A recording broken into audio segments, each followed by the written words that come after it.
ನಮಸ್ಕಾರ, ನಿಮಗೆಲ್ಲರಿಗೂ ದೀಶು ಹೋಮ್ ಕಿಚನ್ಗೆ ಸ್ವಾಗತ. ಇವತ್ತಿನ ವಿಶೇಷ ಬೇಕರಿಗಳಲ್ಲಿ ಸಿಗುವ ಬ್ರೆಡ್ ಟೋಸ್ಟು. ಈ ಬ್ರೆಡ್ ಟೋಸ್ಟನ್ನು ಬೆಳಗಿನ ತಿಂಡಿ ಅಥವಾ ಸಂಜೆಯ ಟೀ ಟೈಮಲ್ಲಿ ನಾವು ಮಾಡ್ಕೋಬಹುದು.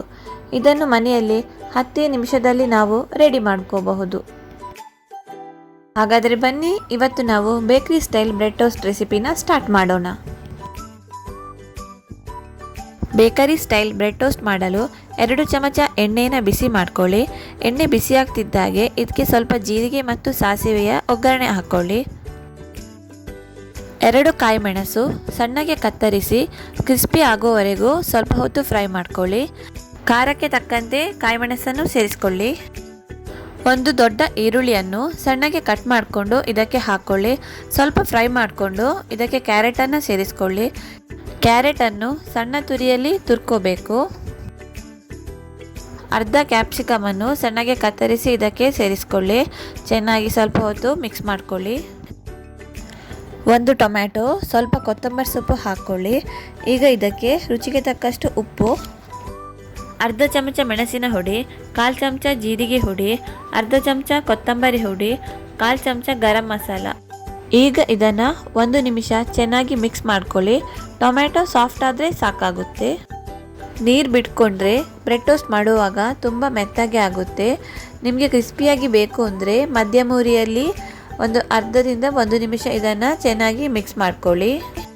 ಈಗ ನೀವು ಖಾರ ಮತ್ತು ಉಪ್ಪು ನೋಡಿಕೊಂಡು ಬೇಕಾದರೆ ಸೇರಿಸ್ಕೊಳ್ಳಿ. ಈಗ 2 ಚಮಚ ಟೊಮೆಟೊ ಕೆಚಪ್ಪನ್ನು ಸೇರಿಸ್ಕೊಳ್ಳಿ. ಮನೇಲಿ ಏನಾದರೂ ಮಕ್ಕಳಿದ್ರೆ ಇದನ್ನು ತುಂಬ ಇಷ್ಟಪಟ್ಟು ತಿಂತಾರೆ. ಇದೇ ರೀತಿ ಒಂದು ಅರ್ಧ ನಿಮಿಷ ಚೆನ್ನಾಗಿ ಮಿಕ್ಸ್ ಮಾಡ್ಕೊಳ್ಳಿ. ಟೊಮೆಟೊ ಕೆಚಪ್ ತರಕಾರಿಗಳ ಜೊತೆ ಚೆನ್ನಾಗಿ ಬೆರಿಬೇಕು. ಆ ರೀತಿ ನಾವು ಇದನ್ನು ಮಿಕ್ಸ್ ಮಾಡ್ಕೋಬೇಕು. ನಿಮಗೆ ಬೇಕಿದ್ದರೆ ಕ್ಯಾಬೇಜ್, ಹಸಿ ಬಟಾಣಿನ ಕೂಡ ಇದಕ್ಕೆ ನೀವು ಸೇರಿಸ್ಕೋಬಹುದು. ಬ್ರೆಡ್ ಟೋಸ್ಟ್ ಮಾಡಲು ಮಸಾಲ ರೆಡಿಯಾಗಿದೆ. ಪ್ಯಾನ್ ಬಿಸಿಯಾದ ಹಾಗೆ 1 ಚಮಚ ಬೆಣ್ಣೆನ ಹಾಕ್ಕೊಳ್ಳಿ. ಬೆಣ್ಣೆ ಇಲ್ಲ ಅಂದರೂ ಪರವಾಗಿಲ್ಲ, ತುಪ್ಪ ಅಥವಾ ಎಣ್ಣೆನ ಕೂಡ ನಾವು ಬಳಸ್ಕೋಬಹುದು.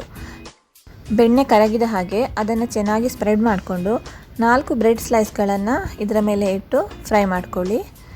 ಒಂದು ಸೈಡ್ ಗೋಲ್ಡನ್ ಬ್ರೌನ್ ಫ್ರೈ ಆದ ತಕ್ಷಣ ಅದನ್ನು ಮತ್ತೊಂದು ಸೈಡ್ ತಿರುಗಿಸಿ ಹಾಕ್ಕೊಳ್ಳಿ. ಇದೇ ರೀತಿ ಎಲ್ಲ ಬ್ರೆಡ್ ಸ್ಲೈಸ್ಗಳನ್ನು ಗೋಲ್ಡನ್ ಬ್ರೌನ್ ಬರುವವರೆಗೂ 2 ಸೈಡ್ ಕೂಡ ಚೆನ್ನಾಗಿ ಫ್ರೈ ಮಾಡ್ಕೊಳ್ಳಿ. ಇದನ್ನು ಒಂದು ಪ್ಲೇಟ್ಗೆ ಸರ್ವ್ ಮಾಡಿಕೊಂಡು ಆವಾಗಲೇ ನಾವು ರೆಡಿ ಮಾಡಿರುವ ಮಸಾಲಾನ 2 ಚಮಚ ಇದರ ಮೇಲೆ ಸ್ಪ್ರೆಡ್ ಮಾಡ್ಕೊಳ್ಳಿ. ಬ್ರೆಡ್ ಸ್ಲೈಸ್ ಮೇಲೆ ನಿಮಗೆ ಎಷ್ಟು ಬೇಕೋ ಅಷ್ಟು ಮಸಾಲಾನ ನೀವು ನೋಡ್ಕೊಂಡು ಹಾಕ್ಕೊಳ್ಳಿ. ನಾನು ಮಾಡಿರುವ ಈ ಮಸಾಲದಲ್ಲಿ ನಾವು ಒಂದು 10 ಬ್ರೆಡ್ ಟೋಸ್ಟ್ಗಳನ್ನು ಮಾಡ್ಕೋಬಹುದು. ನೋಡಿದ್ರಲ್ಲ ಯಾವ ರೀತಿ ತುಂಬ ಈಸಿಯಾಗಿ ನಾವು ಮನೆಯಲ್ಲೇ ಬೇಕರಿ ಸ್ಟೈಲಲ್ಲಿ ಬ್ರೆಡ್ ಟೋಸ್ಟ್ ಮಾಡ್ಕೋಬಹುದು ಅಂತ. ಬಿಸಿ ಇರುವಾಗಲೇ ಈ ಮಸಾಲ ಬ್ರೆಡ್ ಟೋಸ್ಟನ್ನು ಸರ್ವ್ ಮಾಡ್ಕೊಳ್ಳಿ. ಈ ರೆಸಿಪಿ ನಿಮಗೆ ಇಷ್ಟ ಆದರೆ ಲೈಕ್ ಮಾಡಿ, ಕಮೆಂಟ್ ಮಾಡಿ, ಶೇರ್ ಮಾಡಿ. ಹಾಗೆ ನಮ್ಮ ಚಾನಲಿಗೆ ಸಬ್ಸ್ಕ್ರೈಬ್ ಮಾಡಿ. Thank you for watching.